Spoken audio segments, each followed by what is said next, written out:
আছে এবং এই সমাধিটা দেখুন এমন জায়গায় আছে যেখানটায় আমি দাঁড়িয়ে আছি। এটাও হয়েছিল তার এবং তার বাবার ইচ্ছা অনুসারে যে এমন জায়গায় সমাধিস্থ করা হবে যার উপর দিয়ে মানুষ হেঁটে যেতে পারে। প্রায় 20 ফিট নিচে সুড়ঙ্গ। এই সুড়ঙ্গ দিয়ে তৎকালীন সময় যাতায়াত ছিল কাঠগোলাপের বাগান বাড়ি, মতিঝিল, হীরাঝিল এবং কি গঙ্গা নদীর পার। এই চারটে রাস্তা নদীর জল আসার জন্য টোটালি সিল করে দিয়ে সাইড দিয়ে খুলেছে অস্ত্রাগার। তো এর ভিতরে আমরা দেখতে পাবো জগৎসেরের যে নিজস্ব 2000 সৈন্য ছিল তার কিছু পার্সেন্ট অস্ত্র। আজিমুন্নেসার সমাধি ধ্বংসাবশেষটা, এটাই হচ্ছে মির্জাফরের বাড়ি। এই জায়গাটা অনেকদিন আগে বাড়িতে বসে টিভির পর্দাতে যে একটা সিরিয়াল হয়েছিল বেহুলা, কেউ দেখেছিলেন? তার শুটিংগুলো এখানে হয়েছে। তখনই মেজর রিপেয়ারিং আর ওরাই করেছে শুটিংয়ের জন্য। তাছাড়া এখানে তাছাড়া স্যার লেগে সাদ্দাম, প্রেম বাইচাস, কারাতার, প্রফুল্ল, এক যে ছিল রাজা, আর কবর এই জায়গাতেই কিন্তু আছে। মানে এটা কেমন যেন অনুভূতি হচ্ছে এখানে এসে। এত জনকার কবর, তার বংশধর মির্জাফরের সবার কবর। এই নবাব সিরাজদৌল্লা কিন্তু তৈরি করেননি, তৈরি করেছেন নবাব হুমায়ুন জাহ। এদিকে এই ধরনের রিসর্ট কিন্তু নেই বললেই চলে, আর এটা একদম পেট ফ্রেন্ডলি। তো সেই পোষ্যকে নিয়ে এখানে এসে খুব ভালোভাবে থাকতে পারেন। এখন আমি কিন্তু এই সুইমিং পুলের মধ্যে এইখান দিয়েই হাঁটছি, একটু পরে গেলেই একদম ভিজে যাব, সেজন্য সাবধানে হাঁটতে হচ্ছে। ওপর থেকে প্রকৃতিটাকে দেখবে, তাদের জন্য ওপরেও ব্যবস্থা আছে। আমি ওপরে যাচ্ছি।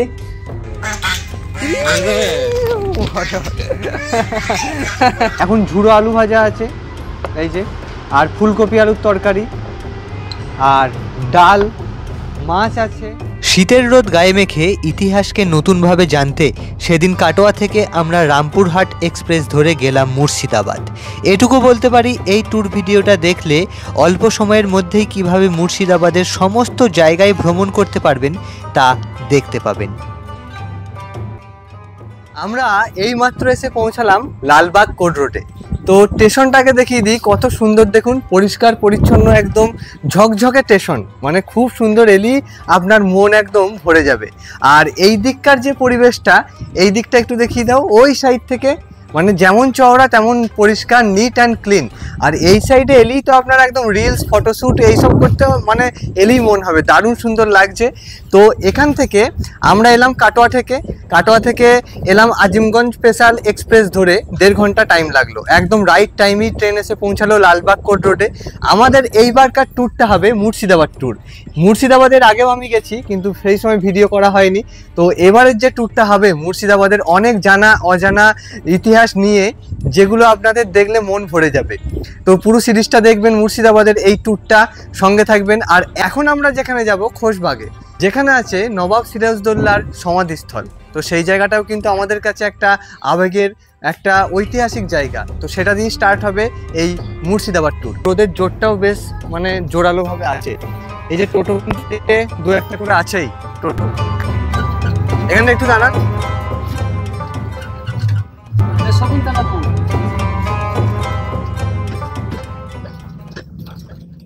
মুর্শিদাবাদ জেলার মধ্যেই এই জায়গাতেই। আর এই হচ্ছে ডাহাপাড়ার ধাম, জগৎবন্ধু ধাম। তো একই জায়গায় নবাবের জায়গা, যেখানে মসজিদ আছে। আবার তার থেকে একটু এগিয়েছি, এখানে বিশাল বিখ্যাত এটা ডাহাপাড়ার ধাম, জগৎবন্ধু ধাম। তো ভেতরটায় এবার যাব। এখানে আমি এই প্রথম এলাম এই জায়গাটায়। দেখুন ভেতরের জায়গাটা, যে এখানকার যে পরিবেশটা, তারপরে এর যে অ্যাটমসফিয়ারটা, এর যে লুকিংটা, সেটা কিন্তু দারুণ সুন্দর এই মন্দিরের। অলরেডি এখানে দেখুন যারা আসছে, মেয়েগুলো সবাই কিন্তু অলরেডি রিলস বানাচ্ছে।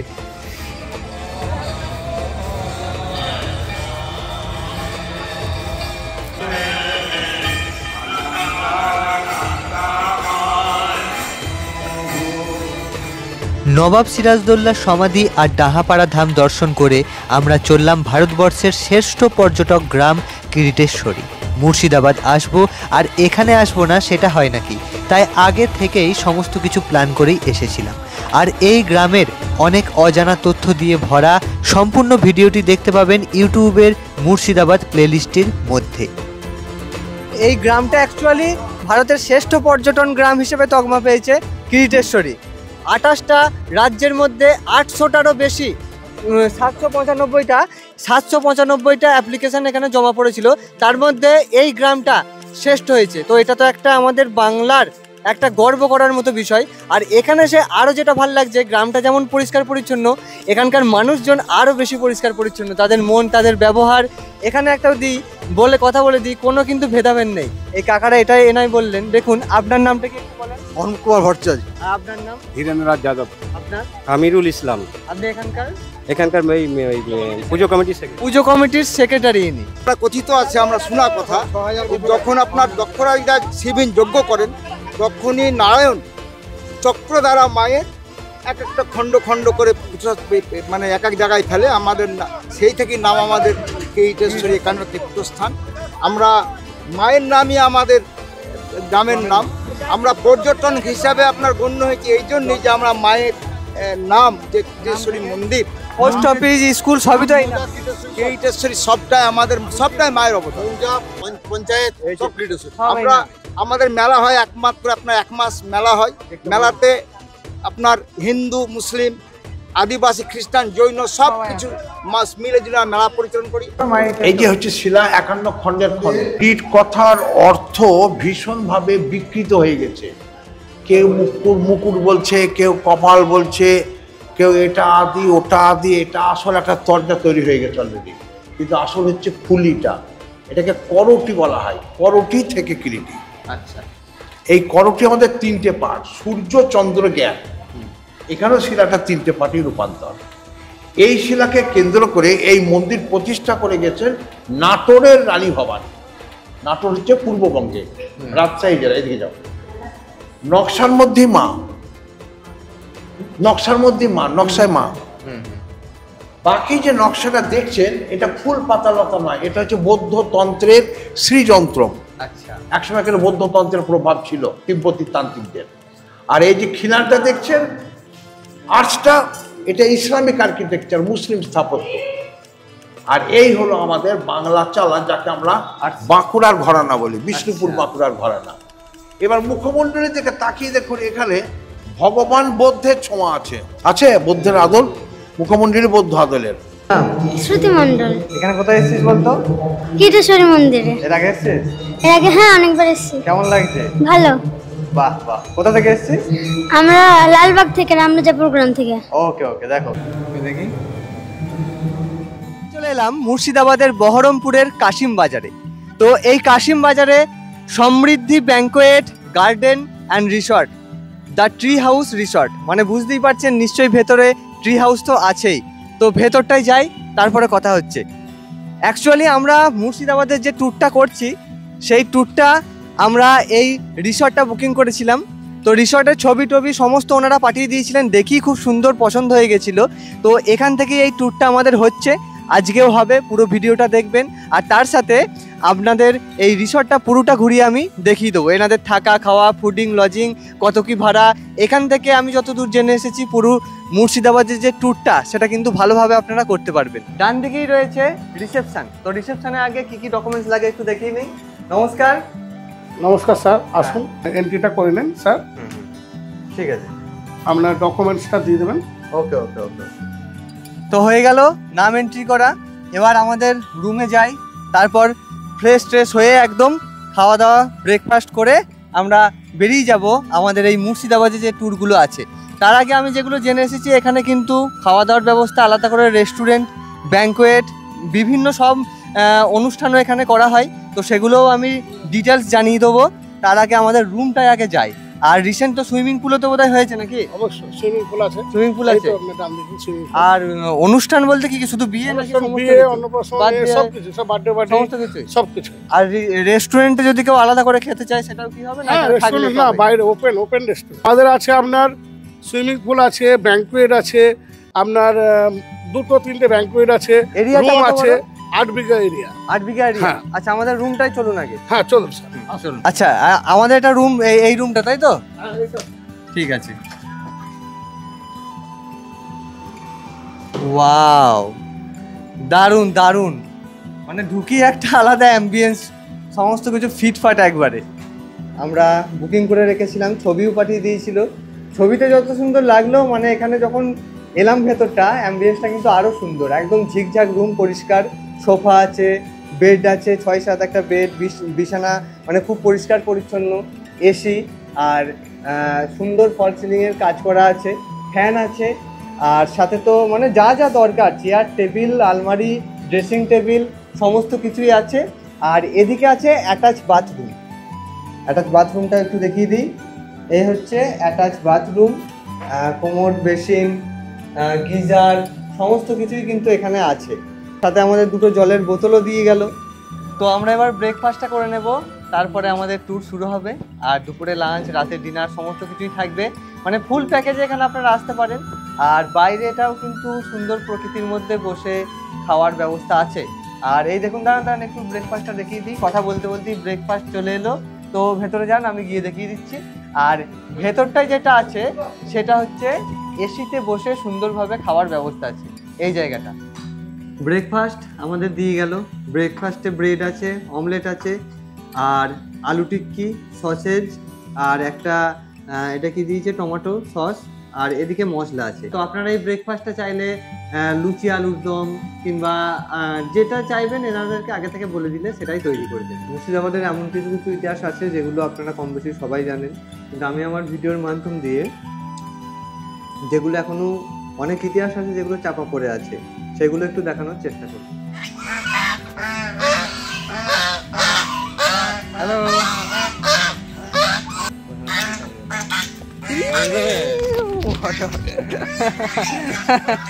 মানে বেশ সুন্দর লাগছে এই রিসর্টের মধ্যে ছোট্ট এই সুইট সুইমিং পুলটা, যেখানে বাচ্চাদের জন্য আলাদা একটা স্পেস আছে, বড়দের জন্য একটা আছে। তো এই সুইমিং পুলটা কিন্তু বেশ সুন্দর, খুব সুইট লেগেছে আমার।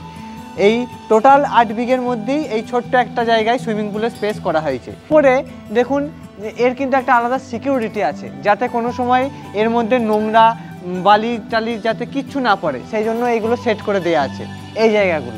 এদিকে এই ধরনের রিসর্ট কিন্তু নেই বললেই চলে, আর এটা একদম পেট ফ্রেন্ডলি। তো সেই পোষ্যকে নিয়ে এখানে এসে খুব ভালোভাবে থাকতে পারেন।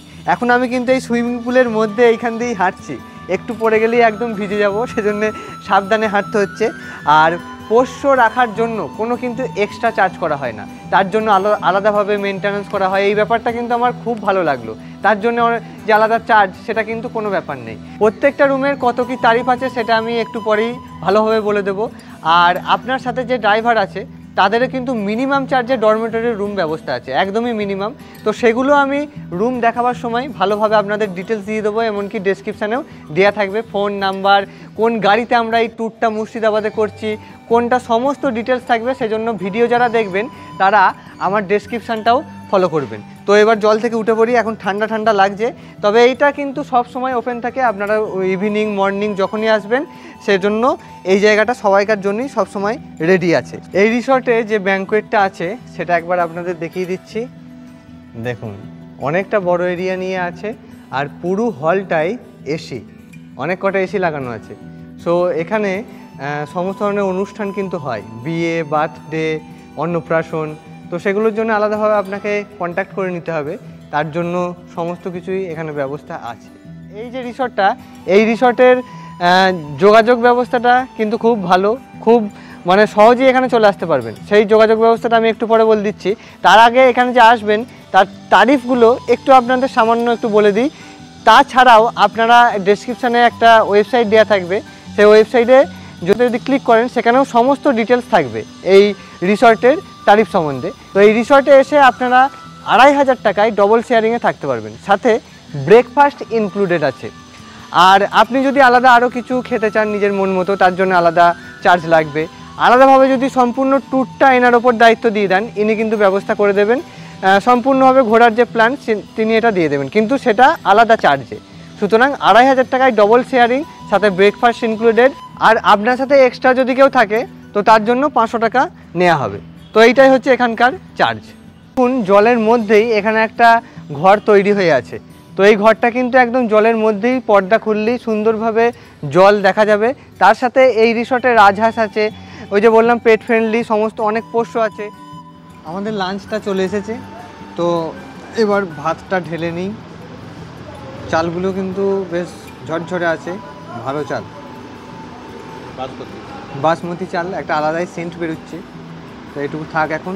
আর আমরা এখন এই বাইরেটাই বসলাম, এই খোলামেলা অ্যাম্বিয়েন্সটা প্রকৃতির মাঝে কিন্তু বেশ সুন্দর। তাছাড়া কিন্তু আমাদের যখন সকালে ব্রেকফাস্ট করলাম এসি হল আছে ওখানে, রেস্টুরেন্টটা ভেতরে, তো ওখানেও বসা যেত, আমরা বাইরেটাই চুজ করলাম।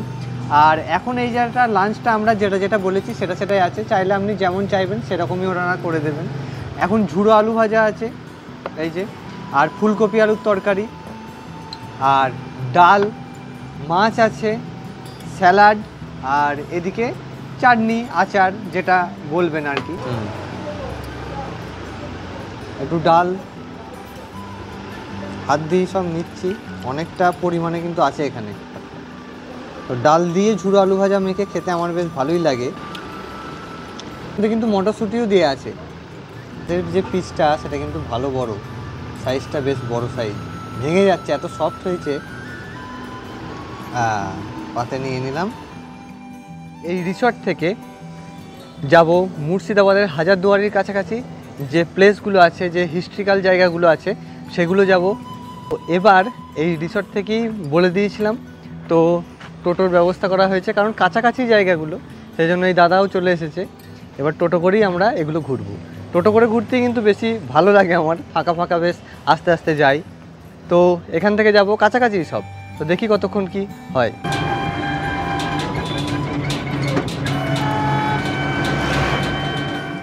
আমরা এখন ঢুকবো হাজারদুয়ারি প্যালেসের মধ্যে।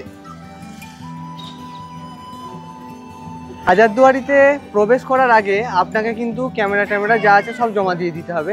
এই হচ্ছে সেই জায়গাটা, এখানে ব্যাগও রাখতে পারেন আপনি, এর জন্য কোনো এক্সট্রা চার্জ লাগবে না। আর মোবাইলটা নিজের কাছে রেখে দেবেন, কিন্তু ওটা সুইচ অফ করে তারপরে ভেতরে ঢুকতে হবে।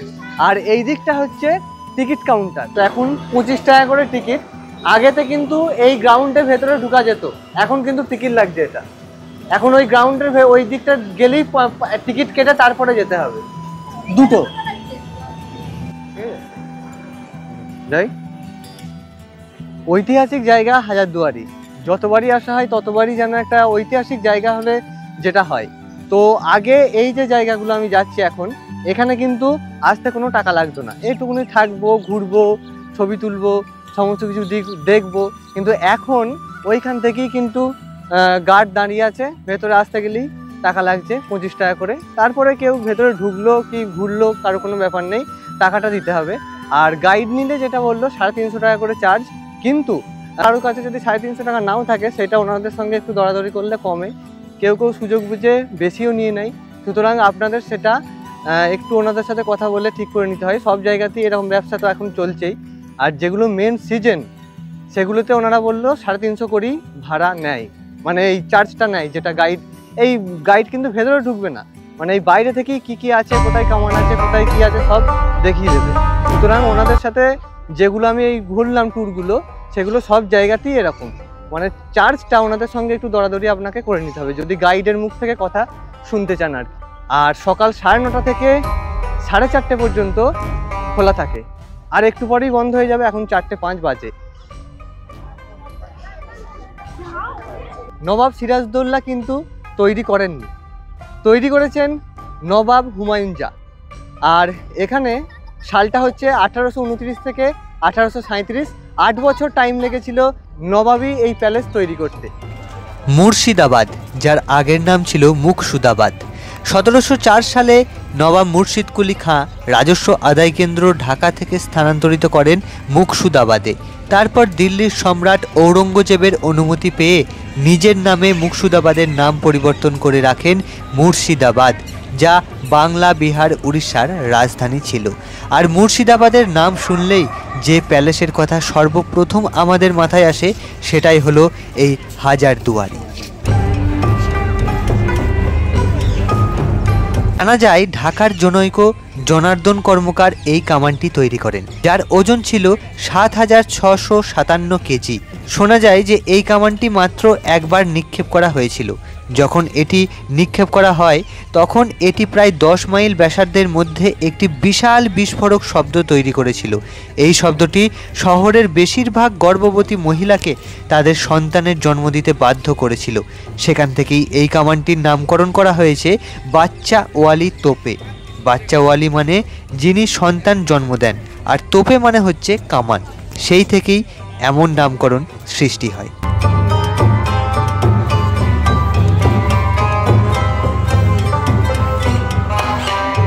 হাজারদুয়ারি থেকে আমরা চলে এলাম, 5 মিনিট লাগলো আসতে টোটো করে, আজিমুন্নেসা বেগমের সমাধি, মুর্শিদ কুলি খাঁয়ের কন্যা। এই সকাল 9টা থেকে 5:50 পর্যন্ত। এখন 4:20 বাজে, আর একটু পরেই বন্ধ হয়ে যাবে। এখানে আসতে কিন্তু কোনো টিকিট লাগে না। এবার ভেতরে যাব। আচ্ছা, এই আজিমুন্নেসাকে কলিজা খাঁকি বলা হয় কেন? এর কারণটা কি? আসলে ব্যাপারটা হচ্ছে কলিজা মানে কি? কলিজা মানে হচ্ছে হার্ট। তো কথিত আছে যে আজিমুন্নেসা বেগমের এই জায়গাটাই হচ্ছে আজিমুন্নেসার সমাধি, কলিজা খাঁকির সমাধি। এখানটা তালা দেয়া আছে। বাইরে থেকে আমি দেখিয়ে দিচ্ছি, গেট থেকে। এই দেখুন, এই আলাদাভাবে এরকম রাখা আছে। অ্যাকচুয়ালি কলিজা খাঁকি শব্দের অর্থ হচ্ছে, কলিজা শব্দের হচ্ছে হার্ট, আর সেটা যে খায় যে তাকে বলা হয় খাঁকি। তো মুর্শিদ কুলি খাঁর কন্যা আজিমুন্নেসা বেগম, মানে এটা কথিত আছে যে একসময় তিনি একটা দুরারোগ্য ব্যাধিতে আক্রান্ত হন এবং একজন হাকিম তাকে একটা প্রেসক্রাইব করে যে যদি ইয়ং মানে তরতাজা যুবকের কলিজা খায় তাহলে ওর এই রোগ থেকে মুক্তি পাবে। এবং বস্তুত তাই হয়। তার জন্য ব্যবস্থা করা হয় যুবকের কলিজার, এবং সেটা খেয়ে তিনি রোগ থেকে মুক্ত পান। এবং এটা একবার নয়, বেশ কয়েকবার তাকে খাওয়ানো হয়, এবং সেইটা খেতে খেতে তার এমন অভ্যাসে পরিণত হয়ে যায় এবং এত ভালো লাগে যে তিনি নেশাগ্রস্ত হয়ে পড়েন। যুবকদের প্রতি আসক্ত ছিলেন। আচ্ছা। এবং প্রতিদিন বা প্রতি রাত্রে তার জন্য একটি যুবক ছেলের ব্যবস্থা করতে হতো, কিন্তু সম্মানার্থে, যেহেতু তিনি একটা নবাব পরিবারের কন্যা, তার সম্মানার্থে পরের দিন সকালে তাকে মেরে ফেলা হতো। যাকে যে যুবকটাকে নিয়ে আসা হতো পরের দিন তাকে কিন্তু মেরে ফেলা হতো, সে বাইরে গিয়ে কোনো কথা না বলতে পারে। এটা ইতিহাসবিদরা মনে করেন। তো এই নিয়ে অনেক তর্ক বিতর্ক আছে। এবং এই সমাধিটা দেখুন এমন জায়গায় আছে যেখানটায় আমি দাঁড়িয়ে আছি। এটাও হয়েছিল তার এবং তার বাবার ইচ্ছা অনুসারে, যে এমন জায়গায় সমাধিস্থ করা হবে যার উপর দিয়ে মানুষ হেঁটে যেতে পারে। এবং একইভাবে তার বাবা অর্থাৎ মুর্শিদ কুলি খাঁর সমাধিও কিন্তু একটা জায়গায় রাখা আছে, যেটাও এরকম সিঁড়ির নিচে, যার উপর দিয়ে মানুষ যেতে পারে। সেটা আছে কাটরা মসজিদে। উনি পুণ্য লাভের জন্য করেছেন, মানুষের পদধূলি পড়বে সেখানে, সেই জন্য। কলিজা খাঁকির সমাধির উপরেই আমরা এখন আছি। ইতিহাস, সেই সব নবাবী আমলের কত কিছু এরকম ঘটনা আছে, সবই আজ ইতিহাসের পাতায়। আর এই নিয়ে একটু তর্ক বিতর্কও আছে। তো আপনারাও যদি কোনো এর ব্যাখ্যা কি কারণ যদি জেনে থাকেন, সেটা কমেন্টে জানাবেন। তো এবার এখান থেকে আমরা আরেকটা জায়গায় চলে যাব। এখানে অ্যাকচুয়ালি দেখার সেরকম কিছু নেই, এই একটাই আজিমুন্নেসার সমাধি। বেরিয়ে চলে এলাম এখান থেকে। এবার যাচ্ছি ইতিহাসের পাতায়, যার নাম মানে এখন অনেক কথায় কথায় তার নাম করা হয়, তো মির্জাফর, বুঝতেই পারছেন। তো তার সমাধি, তার যেখানে বাড়ি আছে, তার সমাধি আছে, সেখানেই যাচ্ছি। তো এই মুর্শিদাবাদ মানে ইতিহাস, শুধু ইতিহাস। এই জায়গাটাতে শুধু কবর আর কবর। গদ্দার মির্জাফর যাকে আপনারা জানেন, সেই নাম, তো তার কবর এই জায়গাতেই কিন্তু আছে। মানে এটা কেমন যেন অনুভূতি হচ্ছে এখানে এসে। এত জনকার কবর, তার বংশধর মির্জাফরের সবার কবর এখানেই আছে সমাধিস্থ। তো 1100 কবর এখানে কিন্তু আছে টোটাল এই এত বড় জায়গাটায়। তো তার মাঝে এখন আমি দাঁড়িয়ে আছি। এই জায়গাটা একটা আলাদাই, মানে কেমন যেন একটা অন্যরকম অনুভূতি হচ্ছে, যেটা আমি বলে বোঝাতে পারবো না। এই হচ্ছে সেই কবর।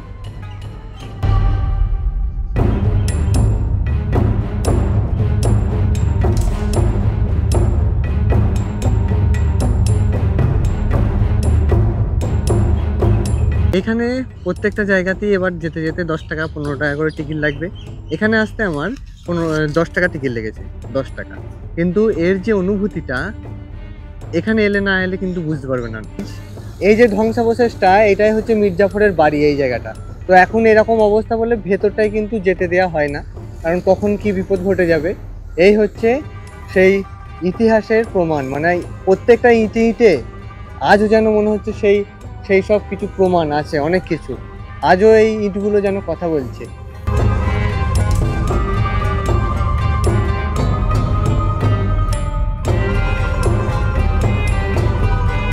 আমরা চলে এলাম নসিপুর রাজবাড়িতে। 20 টাকা করে টিকিট। এখানে মিউজিয়াম আছে, আরো অনেক কিছু দেখার আছে, কিন্তু মিউজিয়ামের ভেতর ফোন বা ক্যামেরা ওদিকটাই অ্যালাউ নেই। নাম হচ্ছে নসিপুরের রাজবাড়ি, যিনি প্রতিষ্ঠাতা তার নাম ছিল রাজা দেবী সিং। দেবী সিং ছিল স্যার ইস্ট ইন্ডিয়া কোম্পানির কালেক্টর, যে জোর জুলুম করে উনি খাজনা আদায় করতো, সেই জন্য ইতিহাসে ওকে ডাকাত বা দস্যু বলা হয়। তারই বাড়ি দেখছেন নসিপুর রাজবাড়ি। এই বিল্ডিংটা স্থাপিত হয় 1776 সালে, ইংরেজিটা হচ্ছে 1770 আর বাংলাটা হচ্ছে 1176, যাকে 76-এর মনান্তর বলা হয়। দুর্ভিক্ষ, যেই সময় মানুষ খেতে পাচ্ছে না, না খেতে পেয়ে মারা যাচ্ছে, এমনকি গাছের পাতাকে জীবন দান করছে, সেই সময়কারে অত্যাচার করে বাড়িতে উনি 9 লক্ষ টাকা খরচ করে নির্মাণ করেন। তারই বাড়ি দেখছেন নসিপুর রাজবাড়ি, যার জন্য প্রজারা এত ক্ষিপ্ত হয়ে গেছিল যে ওর বিরুদ্ধে রংপুর বা কৃষক বিদ্রোহটা করেছিল, সেটাই স্যার তারই বাড়ি এর বিরুদ্ধে করেছিল। বুঝতে পারলেন তো? আসেন যে নসিপুর রাজবাড়ি স্যার আপনারা ঢুকলেন, সেই নসিপুর রাজবাড়ি এটা ফ্রন্ট সাইডের একটা রিপ্লিকা কিংবা মডেল, যেটা 250 গ্রাম সোলা, জলে যে স্যার সোলা হয়, আর 250 গ্রাম পেপার, এটা মোট 500 গ্রাম দিয়ে তৈরি। আর এটা যিনি তৈরি করেছিল আমাদের এখানকারই শিল্পীটার নাম যজ্ঞেশ্বর মালাকার। এটা তৈরি হয়েছিল 1883 সালে। এটা এত নিখুঁতভাবে করেছিল, দেখে মনে হচ্ছে হাতির দাঁতের, যেটা জলে নষ্ট হয়ে গেছে, পুনরায় এটাকে আবার জিয়াগঞ্জের শিল্পী মেনটেন করেছে। আর নিচে যে জারটা দেখেন স্যার, এটা ছিল টেস্টিং জার। বিদেশ থেকে যখন রাজা বা নবাবদের জন্য মদ আসতো, তখন জারে চেক করে খেত, যদি বিষ থাকতো তাহলে জারটাই দিলে জারটা ডিসকালার হতো, আর বেশি পরিমাণে থাকলে ফেটে গেত, যেটা হাজারদুয়ারি বা জগৎসরে দেখেছেন স্যার প্লেট, যেখানে নবাবরা খাবার চেক করে খেত, সেরকম এটা স্যার জার। এই জায়গাটাকে আপনারা অনেক দিন আগে বাড়িতে বসে টিভির পর্দাতে যে একটা সিরিয়াল হয়েছিল বেহুলা, কেউ দেখেছিলেন? তার শুটিংগুলো এখানে হয়েছে। তখনই মেজে রিপেয়ারিং আর্ট ওরাই করেছে শুটিংয়ের জন্য। তাছাড়া এখানে তাছাড়া স্যার লেগে সাদ্দাম, প্রেম বাইচাস, কারাতার, প্রফুল্ল, এক যে ছিল রাজা, এইসব সিনেমা বা সিরিয়ালের শুটিংগুলো কিছু কিছু রাজবাড়িতে করা হয়েছে। আর এই যে 1776 যে চেনটা দেখছেন, এরকমই এখানে দুটো চেন ছিল, চেনে করে ফাঁসি হতো। ফাঁসির পর যখন মারা গেছে, এখানে কুয়ো ছিল, কুয়োর মধ্যে ফেলে দিত। 1996-এ এক পর্যটকের বাচ্চা এখানে পড়ে গিয়ে মারা যায়, সেই জন্য প্রশাসন থেকে জায়গাটা সিল করে দেয়। তারপর ওই ঘরটার নাম যাত্রা দলের সাজঘর বা মিকাপুর। আমরা বেরিয়ে এলাম। তো এই নসিপুরের রাজবাড়ির যে মডেল, হাজারদুয়ারি কিন্তু সেম মডেল। তো এইটা আগে হয়েছিল, এটা দেখে নবাব হুমায়ুন শাহ ওই হাজারদুয়ারি তৈরি করেছিল। কত কিছু এরকম জানার আছে, এগুলো তাও আনকমন অনেক কিছু আছে, যে ইতিহাস এখনও চাপা পড়ে আছে। আর এখানে সিঁড়ির সংখ্যা হচ্ছে 23টা। আমরা এখন এলাম জগৎ সেটের বাড়ির ভিতরে। এই টিকিট 30 টাকা করে প্রবেশ মূল্য, আর ভেতরটা বেশ সুন্দর। আর ওই দিকে মন্দির আছে, আর আমরা এখন আছি সেই রাজকীয় চেয়ারে বসে। জগৎ সেট মানে জগতের সেট। এবার জগৎ মানে কি সারা বিশ্ব বলা হচ্ছে? তা বিশ্ব বলা হয় না। এখানে সেট বলতে প্রচুর বিত্তবান লোক। তো জগৎ সেট অ্যাকচুয়ালি কোনো ব্যক্তি ছিলেন না, যে একজন ব্যক্তি জগৎ সেট তা না। ওটা ছিল একটি পারিবারিক উপাধি, মানে বংশ পরম্পরায় ওরা জগৎ সেট। তারা কি করতো, তারা প্রচুর ওই টাকা ধার দিত লোককে, মানি লেন্ডার দেওয়া। তো এমনকি শোনা যায় যে জমিদার বা অনেক রাজারা এই তার কাছ থেকে টাকা ধার নিত। এত বিত্তবান বলেই এই ওই ব্যক্তিগুলোকে বলা হতো জগৎ শেঠ। তো এখন আমরা সেই জগৎ শেঠের বাড়িতে আছি, এবং জানা যায় যে জগৎ শেঠ কিন্তু বাঙালি ছিলেন না, ওনারা ছিলেন অবাঙালি। মোস্ট প্রবাবলি রাজস্থান থেকে ওনারা এসেছিলেন। সামনে যে জিনিসটা দেখা যাচ্ছে, এটা হচ্ছে তৎকালীন সময় ওয়াটার ফিল্টার, যেটা দেখে হয়তো আপনাদের লোহা ভাবছেন, লোহা নয়, পুরোটা কিন্তু মাটি পুড়িয়ে তৈরি করা। এই কোম্পানি হাওড়া ব্রিজ বানায়, লোগোটা ফলো করবেন, বার্ন স্ট্যান্ডার্ড। আর এটা তৎকালীন সময় চারকোলের সাহায্যে ফিল্টার হতো, কাঠ, কয়লা, বালি অর্থাৎ নুড়ি পাথর। এটা 1890-এর ফিল্টার। অরিজিনাল হরিণের সিং, যেটা সৌন্দর্যের জন্য তারা প্যালেসে ইউজ করতো তৎকালীন সময়। কিছু আমরা দেখে নিচ্ছি গোলাপ ফুলের টপ রাখার স্টার, এগুলো cast iron, east India company. আচ্ছা, বলি আপনারা যে জগৎ সেটের বাড়ি এন্ট্রি করেছেন, জেনে রাখবেন জগৎ সেট বলে কোনো ব্যক্তির নাম না। জগৎ সেট একটা উপাধি অথবা সম্মান। এই সম্মান এদেরকে দেয় বাহাদুর শাহ। এরা টোটালি ছিল 5 জন, যারা টাকসাল মেনটেন করে তারা হচ্ছে 3 জন, যার ভিতরে প্রথম হচ্ছে মানিক চাঁদ, দ্বিতীয় ফতে চাঁদ, তৃতীয় মহাতব চাঁদ, যে সিরাজের সময় থেকে যে সিরাজের বিরুদ্ধে গেছিল পলাশী যুদ্ধের চক্রান্তে। আর আপনারা প্রত্যেকে এদের বাড়ির একটা অংশ কিন্তু দেখতে এসেছেন, কারণ জগৎ সেটের যে মেন বাড়ি সেটা এখান থেকে 1/2 কিলোমিটার দূরে নদীর পাড়ে ছিল। ওই বাড়ি যখন নদীর গর্ভে যায়, সে দ্বিতীয় স্থানে আসে টাকসালে। পুরোটা ছিল তাদের একটা ব্যবসার জায়গা। জগৎ সেট যে মুর্শিদাবাদের টাকসালে স্থাপি করে, সেই লাইসেন্সে থেকে দেয় দ্বিতীয় শাহ আলম মুঘল সম্রাট। পার ডে এরা 1.5 লক্ষ স্বর্ণমুদ্রা তৈরি করে সেটা রাজা বাদশা ব্রিটিশদের সাথে লেনদেন করত। সেই সূত্রে এরা ছিল ভারতবর্ষের মধ্যে সবথেকে ধনী ব্যক্তি লোক। তো আমরা এবার প্রবেশ করব মাটির তলায় 15 ফিট নিচে গুপ্তঘরে। তৎকালীন সময় এদের যত অর্থ এই রুমে কিন্তু টোটালি তারা স্টোর করতো। এখন আমি অর্থ কাউকে দেখাতে পারবো না। 1764 যখন এরা বক্সার যুদ্ধে হেরে যায়, এদের কাছ থেকে টোটালটাই কিছু ব্রিটিশ এবং কিছু মীর কাসিম পুরোটা লুটে নেয়। জগসের মারা যায় মীর কাসিমের হাতে বক্সার যুদ্ধে। আমরা এখন যাব 15 ফিট নিচে গুপ্তঘরে তাদের লকার দেখব। এখানে ক্যামেরা এলাও না, ভিতরে এলাও নেই ক্যামেরা। প্রায় 20 ফিট নিচে সুড়ঙ্গই। এই সুড়ঙ্গ দিয়ে তৎকালীন সময় যাতায়াত ছিল কাঠগোলাপের বাগান বাড়ি, মতিঝিল, হীরাঝিল এবং কি গঙ্গা নদীর পার। এর 4টে রাস্তা নদীর জল আসার জন্য টোটালি সিল করে দিয়ে সাইড দিয়ে খুলেছে অস্ত্রাগার। তো এর ভিতরে আমরা দেখতে পাবো জগৎসের যে নিজস্ব 2000 সৈন্য ছিল তার কিছু পার্সেন্ট অস্ত্র, অতএব দেখতে পাবো বর্গীদের অস্ত্র। বর্গী অতএব জলদস্যু বা মারাঠা। এই বর্গী আক্রমণ হয় মুর্শিদাবাদ 3 বার, যেটা 1742 সাল থেকে 64-র মধ্যে।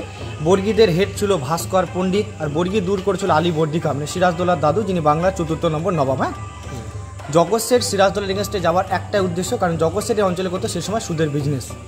তো সিরাজদৌল্লাকে বলেছিল আপনি যদি আমার অঞ্চলে ব্যবসা করেন আপনাকে কিন্তু রীতিমতন ট্যাক্স দিতে হবে। যেমন কি ব্যবসা করে 100 টাকা রোজগার করছেন, তার মধ্যে আমাকে 10 টাকা ট্যাক্স দেন। এই কথা বলাতে জগৎসের বলল যে আমার পূর্বপুরুষ যারা ছিল তারা কিন্তু বিনা ট্যাক্সে সুদের ব্যবসা করে এসেছে, আমি সেই রাস্তায় চলবো, আপনাকে আমি ট্যাক্স দিতে পারবো না। তো নবাব সিরাজদৌল্লা এই ব্যক্তিকে দরবারে ডেকে বলে আমার কথায় সুটা বাংলা উঠে বসে, আপনি কেন শুনবেন না? এই বলে কিন্তু জগৎসেরকে দরবারে সিরাজদৌল্লা অপমান করে। অপমান কি? জগৎসের গালে এক চাটি মারে। জগৎসের মানসম্মানে পড়ে যায়, কারণ এই ব্যক্তি ছিল সে সময়টায় বাংলা, বিহার, উড়িষ্যার সব থেকে ধনী লোক। মানসম্মানে পড়ার পরে ইংরেজদের সঙ্গে হাত মিলিয়ে টোটালি সিরাজকে পলাশির যুদ্ধে হারায়। এর ভিতরে মিলিত কে কে ছিল? জগৎসের, রায়বল্লভ, উমির চাঁদ, মির্জাফর, সিরাজের মাসি ঘাসিটা বেগম, রাজা কৃষ্ণচন্দ্র, এরা সব একজোটে সিরাজকে পলাশির যুদ্ধে টোটালি হারায়। তো জগৎসের বাড়ি থেকে কিছু আলোচনা শুরু হয় এবং শেষ হয় গিয়ে মতিঝিলে সিরাজের মাসির কাছে। ওখানে গেলে আপনারা তার স্ট্যাচুগুলো আরও দেখতে পাবেন চক্রান্তকারী। সেদিন ফিরতে ফিরতে আমাদের রাত হয়ে গিয়েছিল, তাই যাওয়ার সাথে সাথেই খুব খিদে পেয়ে গেছিলো। আর রিসর্টে এসে আমাদের রাতের খাবার কিন্তু চলেই এলো। ভাত, ডাল, একদিকে মাটন, চিকেন, আর ওদিকে দাদাই নিয়েছে বাটার নান আর তড়কা। তড়কাতে তেলটা একটু বেশি হলেও খেতে কিন্তু টেস্ট হয়েছিল। কাশিমবাজার চারথাম্বা, আমরা যে রিসর্টে আছি সেখান থেকে হেঁটে হেঁটে 20 মিনিট লাগলো। সকালবেলায় হাঁটতে হাঁটতে কিন্তু বেশ ভালোই লাগলো। আমি আর দাদা চলে এলাম।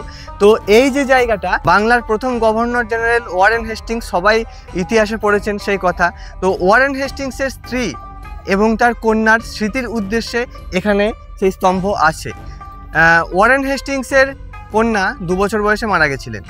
তো এই যে রিসর্টটা আমরা আছি, সেই রিসর্ট থেকে ওয়াকিং ডিস্টেন্সে অনেক কিছুই কিন্তু ঘুরে দেখার জায়গা আছে, যেগুলো সচরাচর যারা ট্যুরিস্ট আসে তারা কিন্তু এখনও অনেকেই জানে না। যেমন এই একটা জায়গা, ভেতরে আমি ওই স্তম্ভটার ওখানেও যাব, কারণ ওয়ারেন হেস্টিংস বাংলার প্রথম গভর্নর জেনারেল, একটা ঐতিহাসিক ব্যাপার আছে এখানে। আর তাছাড়াও পাতালেশ্বর শিব মন্দির, যে যখন আমি গেলাম ভিডিওতে নিশ্চয়ই দেখতে পাচ্ছেন, বিশাল বড় শিবের মূর্তি, মানে মন্দিরের ভেতরে প্রবেশ করার আগেই।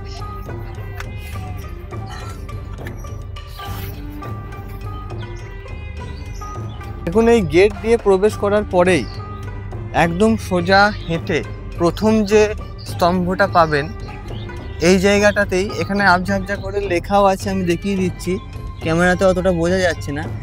মেরি হেস্টিংস মানে হচ্ছে ওয়ারেন হেস্টিংসের স্ত্রী এবং তার কন্যা এলিজাবেথকে এই জায়গাটাতেই কবরস্থ করা হয়, আর তারই স্মৃতির উদ্দেশ্যে এই স্তম্ভটা তৈরি করা হয়।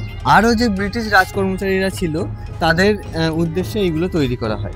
কিন্তু মেন যে এইটা আমরা দেখবো বলে আরও এলাম, কারণ এটা একটা যেন ভাবলেই কেমন একটা ফিল হচ্ছে যে ওয়ারেন হেস্টিংসের স্ত্রী এবং কন্যার একই জায়গায় এখানে এই স্তম্ভটা তৈরি করা হয়েছিল। মানে মুর্শিদাবাদ মানেই যে শুধু হাজারদুয়ারি, কাঠগোলা এগুলো না, ওখানেও অনেক কিছু দেখার আছে। যারা প্রথম আসবে তাদের কিন্তু দারুণ লাগবে। আর তাছাড়াও মুর্শিদাবাদের এই যে এই জায়গাগুলো, এগুলো কিন্তু আমি নিজেও জানতাম না, আমি এখানে আসার পর ইনফরমেশনগুলো ধীরে ধীরে পেলাম। আমরা ছিলাম ওয়ারেন হেস্টিংসের স্ত্রী এবং তার কন্যা এলিজাবেথের সমাধিস্তম্ভের ওইখানে। তো ওখান থেকে হেঁটে হেঁটে 2 থেকে 3 মিনিট লাগলো এই কাশিমবাজার রাজবাড়ি, যেটা তৈরি হয়েছিল 1740 সালে। দেখুন ওখানে লেখাই আছে 1740 খ্রিস্টাব্দে এই রাজবাড়িটা তৈরি হয়। তো এই যে জায়গাগুলো, আমি যে রিসোর্টটা আছি সেখান থেকে কিন্তু হেঁটে হেঁটে বেশিক্ষণ লাগে না। আর এই যে ভিজিটিং আওয়ার্স, এই রাজবাড়ির ভেতরেও যাওয়া যাবে, আপনি ঘুরে দেখে আসতে পারেন সকাল 9টা থেকে বিকেল 5টার মধ্যে। ওখানে লেখাই আছে ভিজিটিং আওয়ার সকাল 9টা থেকে 5টার মধ্যে। আপনারা যখন পরে সময় নিয়ে আসবেন ভেতরটাও যেতে পারেন, আশা করি বাইরে থেকে যদি এত সুন্দর লাগে ভেতরটা আরও সুন্দর লাগবে। সুতরাং এটাই হচ্ছে ব্যাপার, এই যে জায়গাগুলো টুকরো টুকরো এখানকার লোকাল যারা আছে তারা জানে, কিন্তু বাইরে থেকে অনেকেই আসে তারা হয়তো এখনো নাও জানতে পারে। তো ওই রিসোর্ট থেকে কাছাকাছি, আমরা তো হেঁটে হেঁটেই চলে এসেছি এখন। এবার যাব ডাচদের যে কবরস্থান আছে,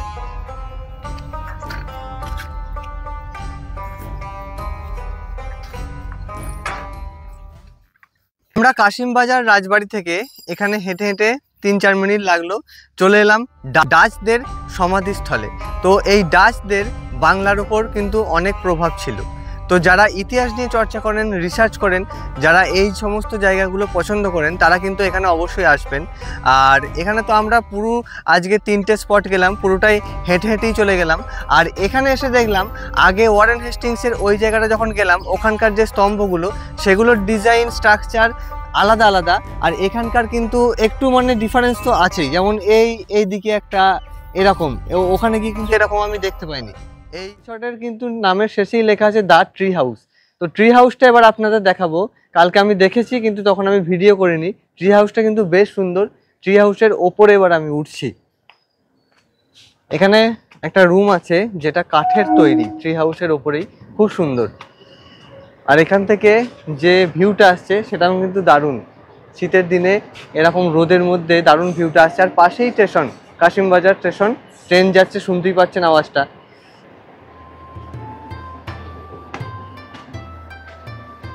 এই দেখুন চলে এলাম ঘরে, ঘর খোলাই আছে। এই দেখুন প্রত্যেকটা ঘর হচ্ছে একদম পরিষ্কার পরিচ্ছন্ন। বিছানাগুলো দেখেছেন সাদা ধপধপ করছে।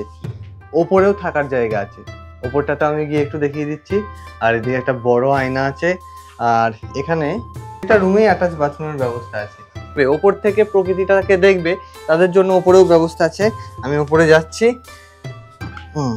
এই মইটা দিয়ে সাবধানে উঠবেন, তবে বেশ শক্তপোক্ত আছে, এখানে লক করা আছে, ভাঙবে না, কিন্তু যাতে পা পিছলে না যায়। আর এই হচ্ছে ওপরের যে থাকার জায়গা। ওপরটা কিন্তু বেশ সুন্দর, কাঠের ঘর, একদম কাঠের। তো এটারও কিন্তু একটা আলাদা ব্যাপার আছে। আর এখানে একটা ছোট্ট স্ট্যান্ড ফ্যান আছে। আর এই যে জানলাটা খুলে দিলেই এটাও কিন্তু খুলে দেওয়া যাবে। এখানটা কাঁচ দেওয়া আছে। এখান থেকেই দেখুন বাইরের আকাশটা, বাইরের যে দৃশ্যটা দারুণ লাগছে, অসাধারণ। কিন্তু হাঁসগুলো চড়ছে। তো প্রকৃতিটা বেশ সুন্দর। আর এই জলের মাঝেই থাকার ব্যবস্থা, প্রত্যেকটা কিন্তু অ্যাম্বিয়েন্স কিন্তু অসাধারণ। আর আমরা এলাম এই রুমটাই, রুমের যে স্ট্রাকচার সেটা ওই যে কালকে বললাম একটা বেডে 2 জন থাকতে পারবে, এক্সট্রা যদি কেউ আসে তার জন্য এখানে ব্যবস্থা করা হয়েছে। তো দারুণ সুন্দর একটা রুম। এখানেও কিন্তু থাকার আলাদা মজা আছে। আর প্রত্যেকটা রুমে এসি তো আছেই, দেখতেই পাচ্ছেন। দরজাটা খুললেই জলটা খুব সুন্দর দেখা যাচ্ছে জল থেকে। আমাদের এবারের মতো মুর্শিদাবাদ ট্যুর কমপ্লিট হয়ে গেল। কেমন লাগলো অবশ্যই জানাবেন। যেটুকুনি পারলাম ঘুরে দেখানোর চেষ্টা করলাম। আর এই হচ্ছে সমৃদ্ধি রিসর্ট। তো রিসর্টটা ছেড়ে যেতে মন হচ্ছে না, কিন্তু যেহেতু আমাদের এর পরে আরও ট্যুর আছে সেজন্য যেতে তো হবেই। তবে সুযোগ হলে আবারও আসবো। এখানকার স্টাফদের ব্যবহারও খুব ভালো। আর রিসর্টটা তো আমি ঘুরে দেখালামই। এখানে থেকে এই জন্যই থাকা যে মুর্শিদাবাদ ট্যুরগুলো বেশ ভালোভাবে করা যায়। আর এনাদেরকে যদি বলে দেন তো পুরো ব্যবস্থাটা, পুরো প্ল্যানটা এনারাই দিয়ে দেবেন। চলুন টাটা, কেমন লাগলো অবশ্যই কিন্তু জানাতে ভুলবেন না।